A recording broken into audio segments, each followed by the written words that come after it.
Hello friends, my name is Zubair Ahmad. Welcome to my YouTube channel DUC Zubair.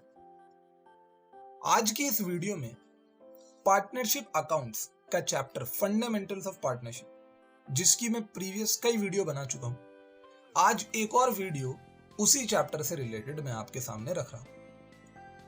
अगर आपने वो already uploaded videos नहीं देखी हैं तो प्लीज उनको जाकर देखें। डिस्क्रिप्शन बॉक्स में उनका लिंक मिल जाएगा आपको।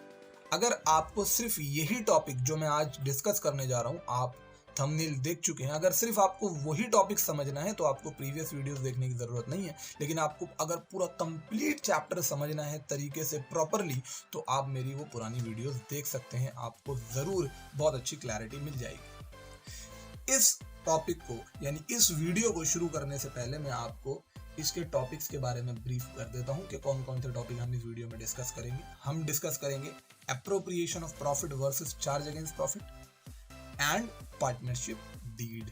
ये दो टॉपिक बेसिकली मैं इस वीडियो के अंदर कवर करने वाला हूं। तो शुरू करते हैं। अगर अब तक आपने हमारे चैनल को सब्सक्राइब नहीं किया है तो प्लीज हमारे चैनल को सब्सक्राइब करें, बेल आइकन को हिट करें ताकि आगे आने वाली वीडियो की नोटिफिकेशन आपको टाइमली मिल जाए।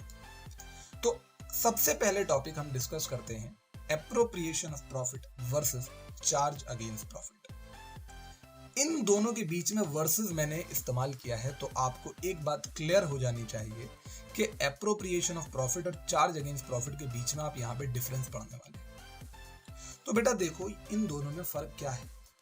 इन दोनों में बेटा एक बहुत बारीक सा फर्क है। मैं आपको एक चीज समझाने की कोशिश करता हूं।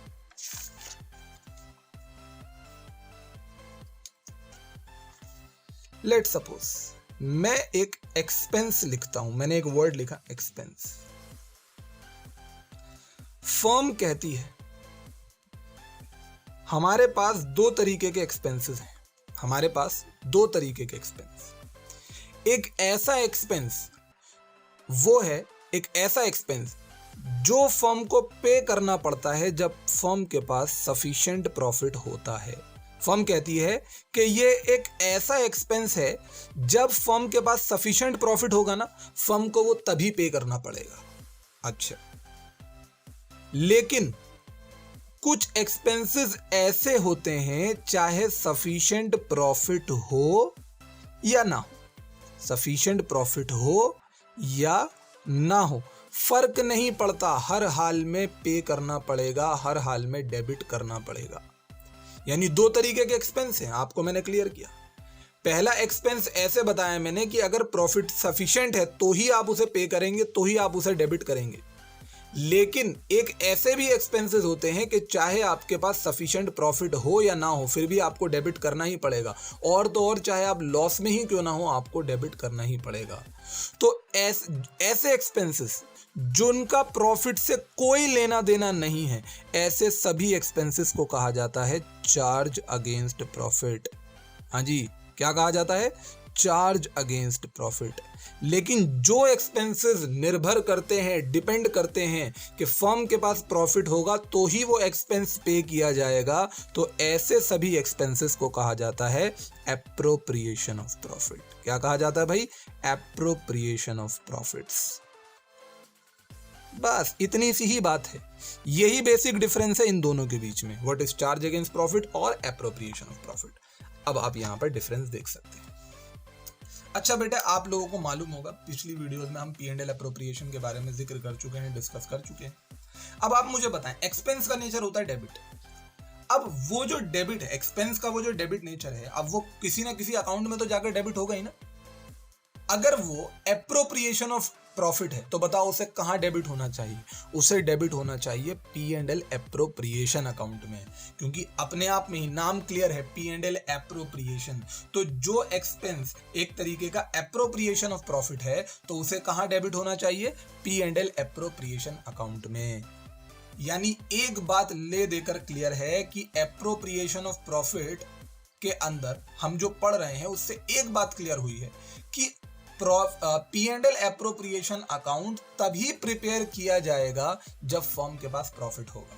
क्योंकि वहां पर आने वाले जितने भी एक्सपेंस हैं वो तभी डेबिट किए जाते हैं जब फर्म के पास प्रॉफिट होता है, और अगर फर्म के पास प्रॉफिट नहीं होता तो ऐसे एक्सपेंसेस को डेबिट नहीं किया जाता। तो इसका मतलब ये है कि अगर प्रॉफिट नहीं तो एक्सपेंसेस डेबिट होंगे नहीं।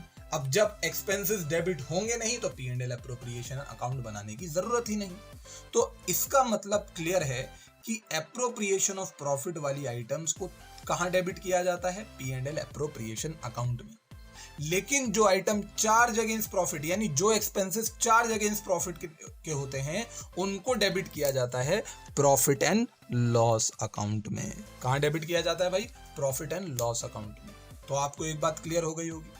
चलो दूसरा पॉइंट, ये अभी मैंने पीछे बोला, it is debited only when there is sufficient profit. इसको आप डेबिट तभी करेंगे जब आपके पास सफिशिएंट प्रॉफिट होगा। हाँ जी, only debited only when there is sufficient profit. और इसको जब डेबिट करेंगे, इसको डेबिट करेंगे वेदर देयर इज प्रॉफिट और नॉट, चाहे आपके पास प्रॉफिट है या नहीं। Even in the situation of loss आप ऐसे एक्सपेंस को डेबिट करेंगे ही करेंगे। अब मैं इसके कुछ एग्जांपल दे देता हूं आपको। Interest on capital, interest on capital ये एक ऐसा एक्सपेंस है फर्म के लिए कि फर्म इसको तभी अपने पास डेबिट करेगी जब फर्म के पास सफिशिएंट प्रॉफिट होगा। मुझे आप खुद बताओ भाई, ये एप्रोप्रिएशन की आइटम क्यों नहीं होनी चाहिए? भाई कैपिटल के बदले प्रॉफिट मिलता है, इंटरेस्ट नहीं। लेकिन पार्टनर्स ने आपस में जबरदस्ती डिसाइड कर लिया कि नहीं जी, प्रॉफिट से पहले इंटरेस्ट ऑन कैपिटल दिया जाएगा। तो चलो जी ठीक है, दे देंगे, लेकिन पहले प्रॉफिट तो हो। समझ में आ रही है बात ही नहीं? अगर प्रॉफिट ही नहीं है तो इंटरेस्ट ऑन कैपिटल वैपिटल कुछ नहीं मिलेगा जी आपको। समझ आई बात या नहीं? सैलरी टू पार्टनर, भाई तुम फर्म के मालिक हो, किस बात की सैलरी मांग रहे हो? एक्स्ट्रा काम करने की सैलरी मांग रहे हो? ठीक है, एक्स्ट्रा काम करने की सैलरी मांग रहे हो तो आप अपनी ही फर्म के लिए काम कर रहे हो भाई, आप अपनी ही फर्म के लिए काम कर रहे हो। कौन सा एहसान कर दिया? लेकिन आपने डिसाइड कर लिया है आपस में कि नहीं जी मैं एक्स्ट्रा काम करने के पैसे लूंगा, ठीक है ले लेना, लेकिन पहले प्रॉफिट तो हो। कमीशन टू पार्टनर, बताओ अपनी ही फर्म से कमीशन मांग रहे हो। अबे अपनी कमीशन मांग रहे हो, ये तो बहुत बुरी बात है। चलो कोई नहीं, ले लेना कमीशन, आपने डिसाइड कर लिया, लेकिन पहले प्रॉफिट तो हो। रिजर्व्स, रिजर्व्स कहते हैं प्रॉफिट का वो पार्ट जिसको डिस्ट्रीब्यूट नहीं किया जाता, प्रॉफिट का वो हिस्सा जो बिजनेस में रोक के रखा जाता है। भाई प्रॉफिट का वो हिस्सा बिजनेस में तो तभी रोक कर रखोगे ना जब प्रॉफिट होगा। समझ आ रही है बात या नहीं आ रही? तो ये कुछ एग्जाम्पल्स हैं जो बताते हैं कि हाँ जी ये अप्रोप्रिएशन ऑफ प्रॉफिट है। जब ये प्रॉफिट होगा तो ही इनको P&L अप्रोप्रिएशन में डेबिट किया जाएगा। समझ आई बात ये? लेकिन इंटरेस्ट ऑन लोन, अगर किसी से लोन लिया है, चाहे पार्टनर ही क्यों ना हो, लोन का मतलब आउटसाइडर, अगर आपको कोई पैसा लोन के नाम से दे रहा है तो आउटसाइडर, और आउटसाइडर के ऊपर इंटरेस्ट देना ही पड़ेगा, चाहे प्रॉफिट कमाओ या ना कमाओ। सामने वाला ये थोड़ी डिपेंड करके बैठा है, अगर वो तुम्हारे प्रॉफिट पे ही डिपेंड करता तो कैपिटल लगाता ना, मालिक बनता वो फर्म का। अब उसने तुम्हें लोन दिया तो ये सोच के थोड़ी दिया कि चाहे तुम प्रॉफिट में जाओ या लॉस में जाओ, भाड़ में जाओ, तुम्हें उसको इंटरेस्ट देना ही देना। सैलरी टू एम्प्लॉइज, एम्प्लॉइज आपके लिए आकर काम कर रहे हैं, मेहनत कर रहे हैं, अब तुम प्रॉफिट में जा रहे हो लॉस में जा रहे हो, इसमें एम्प्लॉइज की क्या गलती? उनको उनकी सैलरी मिलनी चाहिए। रेंट, इलेक्ट्रिसिटी बिल, जितनी भी पेमेंट आउटसाइडर्स को होती हैं वो सारी पेमेंट आपको करनी ही करनी होती हैं, और इनको हम कहते हैं चार्ज अगेंस्ट प्रॉफिट। चाहे आपके पास प्रॉफिट हो या ना हो, ये P&L अकाउंट के अंदर डेबिट होंगे ही होंगे। अब ये पॉइंट मैंने बीच में छोड़ दिया था, मैंने कहा it is a type of distribution of profit, यानी एप्रोप्रिएशन ऑफ प्रॉफिट को मैंने कहा डिस्ट्रीब्यूशन ऑफ प्रॉफिट का तरीका है एक तरीके से, और इसे कहा रिडक्शन ऑफ प्रॉफिट। तो पहले मैं इसको समझाता हूं, बाद में इसको समझाऊंगा। देखो जी, चार्ज अगेंस्ट प्रॉफिट को मैंने रिडक्शन ऑफ प्रॉफिट क्यों ना कहूं, ये बताओ मुझे। मेरे पास कुछ इनकम है, अब मुझे सैलरी की पेमेंट करनी है, तो इनकम में से वो खर्चा माइनस होगा, प्रॉफिट रिड्यूस। रेंट पे करना है, प्रॉफिट रिड्यूस। इलेक्ट्रिसिटी का बिल पे करना है, profit reduce. Interest on loan पे करना है, प्रॉफिट रिड्यूस। आप कितने भी खर्चे बाहर वालों को पे करोगे, प्रॉफिट रिड्यूस ही होगा। लेकिन एप्रोप्रिएशन ऑफ प्रॉफिट को हम रिडक्शन ऑफ प्रॉफिट नहीं कहते। क्यों, मैं आपको बताता हूं। देखो आपने कुछ प्रॉफिट कमाया, उस प्रॉफिट में से, लो मैं आपको पिछली वीडियो के अंदर मैंने ये आपको बनाकर दिखाया था, ये आपके पास प्रॉफिट है। इस प्रॉफिट में से मैंने कुछ इंटरेस्ट ऑन कैपिटल के नाम से माइनस कर दिया, लेकिन ये इंटरेस्ट ऑन कैपिटल जाएगा कहां? पार्टनर के पास ही तो जाएगा। प्रॉफिट भी पार्टनर के कैपिटल में ऐड होता और ये इंटरेस्ट ऑन कैपिटल भी जाकर पार्टनर्स के कैपिटल में ऐड होगा। ये सैलरी टू पार्टनर, भाई ये भले से इसने प्रॉफिट को कम किया लेकिन ये जाएगा कहां, ये जाकर पार्टनर्स के कैपिटल में ही तो ऐड होगा। आप इन दोनों को यहां से माइनस नहीं करते तो भी तो ये प्रॉफिट पार्टनर के कैपिटल में ही जाता। लेकिन यहां पर बांटने का तरीका थोड़ा अलग है। पार्टनर कह रहे हैं भाई रेशियो में अलग बांटेंगे, लेकिन रेशियो को बांटने से पहले प्रॉफिट को इस तरह से बांट लो, बाद में बचे हुए प्रॉफिट को रेशियो में बांटा जाएगा। तो ये एक तरीके का काइंड ऑफ डिस्ट्रीब्यूशन ही है। जो मैंने पिछली वीडियो बनाई है डिस्ट्रीब्यूशन ऑफ प्रॉफिट, आपको ये बात समझ में आ जाएगी कि ये एक तरीके का काइंड ऑफ डिस्ट्रीब्यूशन ही है। समझ आई बात या नहीं आई? इसीलिए मैंने ये कहा कि ये it is a type of distribution of profit. Hopefully आपको ये चारों पॉइंट समझ में आए होंगे। आप इसकी स्क्रीनशॉट ले सकते हैं या फिर इसको अपनी नोटबुक में नोट कर सकते हैं। अब हम चलते हैं इस वीडियो के नेक्स्ट पार्ट और वो है पार्टनरशिप डीड। क्या है बच्चों? Partnership deed. अब मेरी बात को ध्यान से सुनिए। आपकी स्क्रीन पर पार्टनरशिप डीड का एक फॉर्मेट नजर आएगा, जरा इसको ध्यान से देखिए। आपको ये कागजात टाइप नजर आएगा, है ना? अब सुने मेरी बात को ध्यान से। देखो, पार्टनरशिप एक ऐसा रिलेशनशिप है जहां पर पार्टनर्स अपनी जो टर्म्स हैं उसको लिखकर और ओरली दोनों तरीके से डिसाइड कर सकते हैं। ये पार्टनरशिप की डेफिनेशन में हमने पढ़ लिया था और पार्टनरशिप एक्ट इजाजत देता है कि कोई भी पार्टनरशिप रिटर्न एग्रीमेंट के साथ भी बन सकती है और ओरल एग्रीमेंट के साथ भी बन सकती है। पार्टनरशिप के पास कंप्लीट चॉइस होती है, लेकिन ज्यादा बेहतर ऑप्शन क्या रहता है? देखो, आपस में लड़ाई झगड़ा ना हो, ये ज्यादा बेहतर है। अगर आपस में आप लड़ाई झगड़ा नहीं चाहते तो आपको एग्रीमेंट लिखकर ही कर लेना चाहिए। और जब पार्टनर्स लिखकर कोई एग्रीमेंट करते हैं तो उस रिटर्न एग्रीमेंट को ही पार्टनरशिप डीड कहा जाता है। तो यानी पार्टनरशिप डीड एक डॉक्यूमेंट है।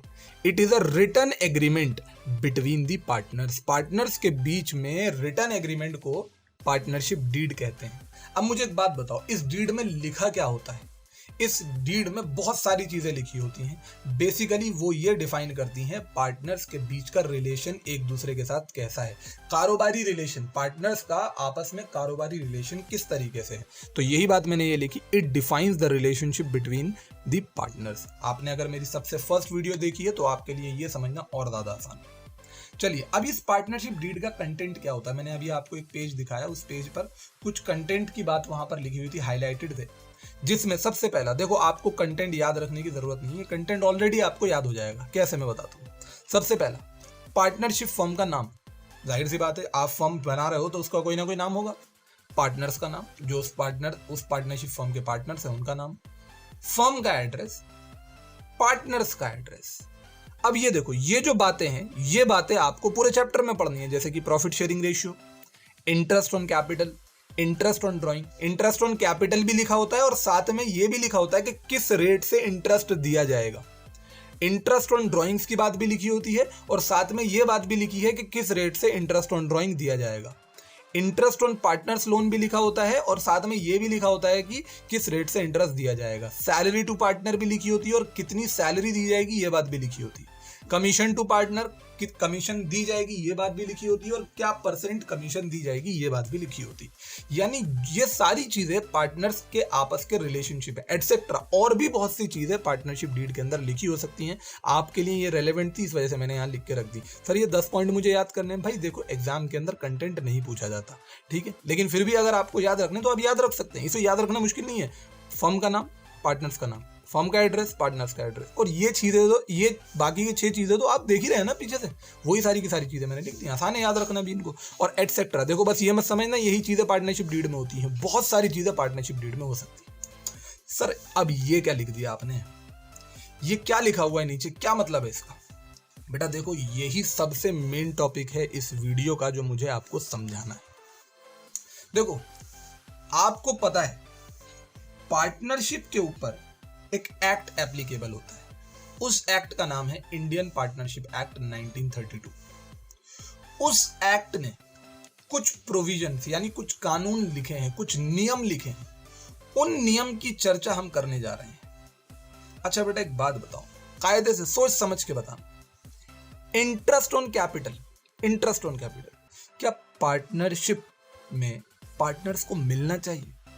कभी नहीं मिलना चाहिए, क्योंकि कैपिटल का रिटर्न होता है प्रॉफिट।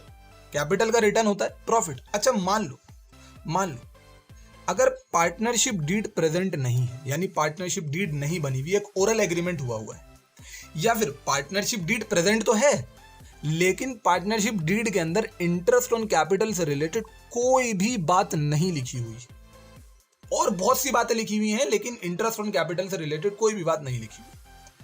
मैं इस हेडिंग को बस नाम दे देता हूं, when partnership did not present. आप इस हेडिंग को यह भी समझ सकते हैं कि पार्टनरशिप डीड प्रेजेंट है लेकिन इंटरेस्ट ऑन कैपिटल से रिलेटेड कोई बात नहीं है। तो आप मुझे कायदे से बताओ, क्या इंटरेस्ट ऑन कैपिटल देना चाहिए? बिल्कुल नहीं देना चाहिए। इंटरेस्ट ऑन कैपिटल नहीं मिलेगा, इंटरेस्ट ऑन कैपिटल नहीं मिलेगा, किसी भी कीमत पर नहीं मिलेगा। हाँ जी, ठीक है ना। लेकिन अगर पार्टनरशिप डीड प्रेजेंट है और इंटरेस्ट ऑन कैपिटल से रिलेटेड उसमें बात लिखी हुई है, तो भाई देखो, अब आपने एग्रीमेंट कर लिया, पार्टनर्स ने आपस में डिसाइड कर लिया, तो इंटरेस्ट ऑन कैपिटल अब तो देना पड़ेगा। लेकिन क्या सिर्फ पार्टनरशिप डीड में लिख देने से हो जाएगा? बेटा ये एक एप्रोप्रिएशन ऑफ प्रॉफिट है, हमेशा याद रखना। कोई भी आइटम अगर एप्रोप्रिएशन ऑफ प्रॉफिट है तो पहले उसके लिए प्रॉफिट होना चाहिए, पहले उसके लिए प्रॉफिट होना चाहिए। प्रॉफिट होने के बाद देखेंगे कि पार्टनरशिप डीड प्रेजेंट है और उसमें वो बात लिखी हुई है, तो फिर हम इंटरेस्ट ऑन कैपिटल जरूर देंगे। सर क्या रेट होगा? भाई वो रेट आपके, अगर आप इंटरेस्ट ऑन कैपिटल की बात लिख रहे हो तो साथ में रेट भी लिखोगे। कोई सवाल बच्चा पूछे, नहीं सर बस अगर मान लो इंटरेस्ट ऑन कैपिटल लिख दिया, रेट नहीं लिखा, तो कौन सा रेट लेंगे, कौन सा रेट लेंगे? भाई बच्चों को कंफ्यूजन होती है रेट पे। मैं आपको बता दूं, रेट से रिलेटेड बात आपको कहीं पर भी टेंशन नहीं लेनी सिवाय इंटरेस्ट ऑन लोन को छोड़ के। आप बस यहां पर एक चीज ध्यान रखें कि अगर इंटरेस्ट ऑन कैपिटल देने की बात करी है तो फिर रेट भी सच में डिसाइड हुआ ही होगा। समझ आई बात? इन्हें आपको कोई अपने पास से यहां पर रेट अज्यूम करने की जरूरत नहीं।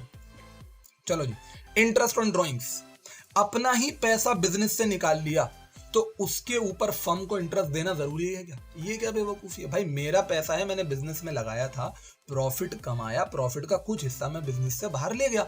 अब तुम कह रहे हो नहीं जी, फर्म कह रही है नहीं इंटरेस्ट दो, इंटरेस्ट दो। देखो लॉजिक कहीं ना कहीं बन जाएगा, लेकिन बेसिक लॉजिक ये कहता है नहीं जी इंटरेस्ट ऑन ड्रॉइंग नहीं देना चाहिए।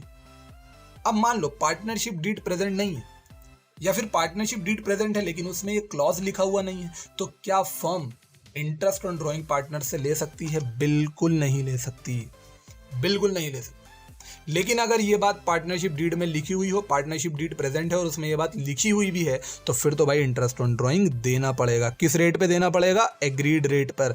अगर इंटरेस्ट ऑन ड्रॉइंग की बात लिखी हुई है तो रेट भी लिखा ही हुआ होगा। Salary to partner, salary to partner, partner salary मांग रहा है, क्या पार्टनर को सैलरी देनी चाहिए? भाई तुम फर्म के लिए काम कर रहे हो, काहे बात की सैलरी? अगर पार्टनरशिप डीड प्रेजेंट नहीं है और पार्टनरशिप डीड प्रेजेंट है लेकिन उसमें सैलरी से रिलेटेड बात नहीं लिखी हुई, तो पार्टनर को कोई सैलरी नहीं मिलनी चाहिए। लेकिन अगर पार्टनरशिप डीड प्रेजेंट है और उसमें यह बात लिखी हुई है तो सैलरी टू पार्टनर फिर आपको देनी पड़ेगी। आपको मेरी बात क्लियर हो रही है भाई? बहुत बढ़िया। Same in case of commission to partner. लेकिन इन चारों से रिलेटेड एक बात को, इन सब से रिलेटेड, इनसे, क्योंकि ये एक एक्सपेंस है, ये एक एक्सपेंस है, ये एक एक्सपेंस है, ये तीनों एक्सपेंस है, इनसे रिलेटेड एक बात ध्यान रखें, ये चीजों के लिए पहले प्रॉफिट का भी होना जरूरी है। अगर प्रॉफिट नहीं है ना, अगर प्रॉफिट नहीं है तो फिर चाहे लिखा हुआ ही क्यों ना हो, आप इन तीनों चीजों को वहां से माइनस नहीं कर सकते। इंटरेस्ट ऑन ड्रॉइंग का क्या करें सर अगर प्रॉफिट नहीं? भाई ये इनकम है, आते हुए को कभी नहीं रोकना चाहिए, चाहे प्रॉफिट हो या ना हो। इंटरेस्ट ऑन ड्रॉइंग अगर लिखा हुआ है तो ले लो, नहीं लिखा हुआ तो मत लो, लिखा हुआ है तो ले लो, प्रॉफिट का कोई लेना देना उससे नहीं। फिर बात करते हैं सर प्रॉफिट शेयरिंग रेशियो की। देखो अगर profit sharing ratio partnership deed है और उसमें प्रॉफिट शेयरिंग रेशियो डिसाइड की गई है, तो फिर जो भी डिसाइडेड रेशियो है यानी एग्रीड रेशियो है, उसके बेस पर प्रॉफिट शेयरिंग रेशियो मान लेंगे। लेकिन सर पार्टनरशिप डीड प्रेजेंट नहीं है या फिर पार्टनरशिप डीड में प्रॉफिट शेयरिंग रेशियो से रिलेटेड कोई बात नहीं है, तो आपस में इक्वल रेशियो मानी जाएगी। भाई क्या मानी जाएगी? Equal ratio. लॉ कहता है इक्वल रेशियो मानेंगे आप। 2 पार्टनर है 1:1, 3 पार्टनर है 1:1:1, 4 पार्टनर है 1:1:1। समझ में आई बात या नहीं? Last but not the least, interest on loan. Interest on loan very important. Sir partnership deed present है और इंटरेस्ट ऑन लोन से रिलेटेड बात लिखी हुई है, बिल्कुल भाई लिखी हुई है, दो क्यों नहीं दोगे। साथ में जो रेट अगर लिखी हुई है तो फिर रेट भी लिखा हुआ होगा, तो एग्रीड रेट पर दे दो। अब बात यहां आती है, पार्टनरशिप डीड नहीं है ना या फिर पार्टनरशिप डीड है लेकिन उसमें इसका क्लॉज यानी इसका पॉइंट नहीं लिखा हुआ, तो क्या इंटरेस्ट ऑन लोन नहीं दें? भाई इंटरेस्ट ऑन लोन से रिलेटेड बात दी हो या ना दी हो, हर हाल में पे करना पड़ेगा, क्योंकि अगर कोई बंदा आपको लोन के नाम से पैसे दे रहा है तो वो एक थर्ड पार्टी बन जाता है, और थर्ड पार्टी को आपको पेमेंट करनी ही पड़ेगी। आपको यहां पर भी पेमेंट करनी पड़ेगी, चाहे आपने पार्टनरशिप डीड नाम में ना लिखा हो या फिर पार्टनरशिप डीड प्रेजेंट ही ना हो। ठीक है सर, दे देंगे, लेकिन रेट क्या लेंगे, यहां आता है रेट का मसला, क्योंकि पार्टनरशिप डीड में ना लिखे होने के बावजूद भी आपको इंटरेस्ट देना पड़ रहा है। अब जब बात नहीं लिखी हुई तो रेट भी नहीं लिखा हुआ ना, तो अब यहां पर पंगा आता है कि सर अब रेट क्या अज्यूम करें। तब आपको यहां पर समझना पड़ेगा, रेट आपको यहां अज्यूम करना पड़ेगा 6% पर एनम। ये 6% वाला मसला सिर्फ और सिर्फ इंटरेस्ट ऑन लोन के साथ है, अदरवाइज और कहीं भी नहीं है। अगर interest on capital partnership deed present नहीं है, क्लॉज नहीं लिखा हो, तो फिर तो देंगे ही नहीं। अगर लिखी हुई है तो रेट भी लिखा होगा। इंटरेस्ट ऑन ड्रॉइंग नहीं लेंगे, अगर लिखा हुआ है तो फिर रेट भी लिखा होगा। समझ आई बात? ये नहीं है। इंटरेस्ट ऑन लोन के साथ ये है कि पार्टनरशिप डीड में लिखा हुआ है तो फिर रेट भी लिखा होगा, लेकिन अगर नहीं लिखा हुआ ना फिर भी देना पड़ रहा है, तो फिर क्या रेट लोगे? उस केस में आप 6% पर एनम लेते हो। होपफुली आपको ये मेरी वीडियो समझ में आई होगी। आगे और भी लेक्चर्स आएंगे, पूरा चैप्टर में डिस्कस करूंगा, और आगे के भी लेक्चर्स में मैं आगे के चैप्टर भी डिस्कस करूंगा। मुझे सपोर्ट करने के लिए प्लीज़ हमारे चैनल को सब्सक्राइब करें, और हमारे चैनल से जुड़े रहने के लिए प्लीज़ बेल आइकन को हिट करें, ताकि आगे पार्टनरशिप की वीडियोस या फिर आगे और 12th क्लास की वीडियोस के लिए, अभी तो मैं बिजनेस की भी, इकोनॉमिक्स की भी, सबकी वीडियोस यहाँ पर अपलोड करूँगा। सभी वीडियोज़ के लिए आप प्लीज़ हमारे चैनल को सब्सक्राइब करें और बेल आइकन को हिट करें। और अगर आपको मेरी ये वीडियो पसंद आई है तो प्लीज़ इसे लाइक करें, अपने दोस्तों के साथ शेयर करें। Thank you very much.